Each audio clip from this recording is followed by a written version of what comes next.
Alica v zrkadle. Alica sedela doma, keď si všimla zrkadlo na stene. Jej predstavivosť sa rozbehla, čo ak za zrkadlom je celý svet. A zrazu sa ocitla tam, v tajomnom a prevrátenom kráľovstve. V zrkadlovom svete bolo všetko iné, slová išli dozadu, veci sa pohybovali sami a čas plynul opačne. Keď sa dostala do obrovskej šachovej krajiny, Alica zistila, že sa môže stať kráľovnou, ak prejde všetkých 8 polí šachovnice.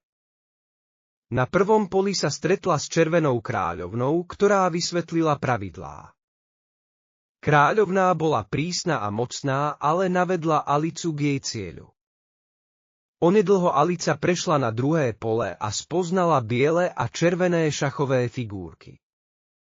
Po ceste Alica stretla množstvo podivných postáv.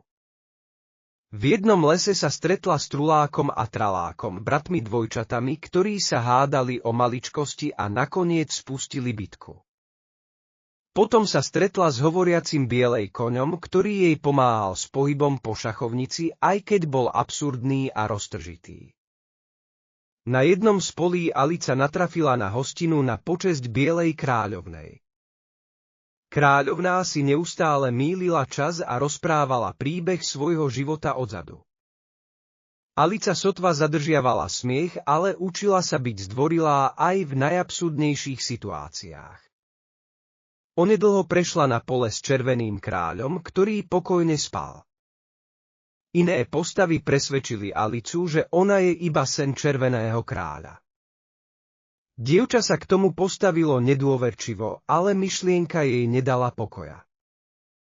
Na posledných poliach Alica čelila absurdným skúškam. Napríklad musela hádať hádanky hovoriacej ovce v obchode, kde sa tovar menil priamo pred jej očami. Stretla tiež LVA a jednorožca, ktorí sa hádali o kráľovské jablko, ale prestali bojovať, aby sa najedli koláča. Nakoniec, keď dosiahla 8. pole, Alica sa stala kráľovnou. Privítali ju bieli a červení kráľovia, ktorí pre ňu usporiadali absurdný test, kde otázky nedávali zmysel. Potom pozvali Alicu na korunovačnú hostinu. Ale hostina sa premenila na chaos, keď hostia začali prednášať reči a spory.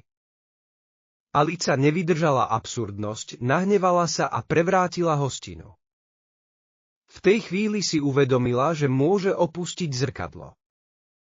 Keď sa prebudila, zistila, že je opäť doma a sedí pred zrkadlom. Zamyslela sa, bol to realita alebo sen. Vyústenie Alica v zrkadle ukazuje, že svet fantázií je plný úžasných možností. Kde dokonca absurdita učí dobrote, odvahe a vynaliezavosti.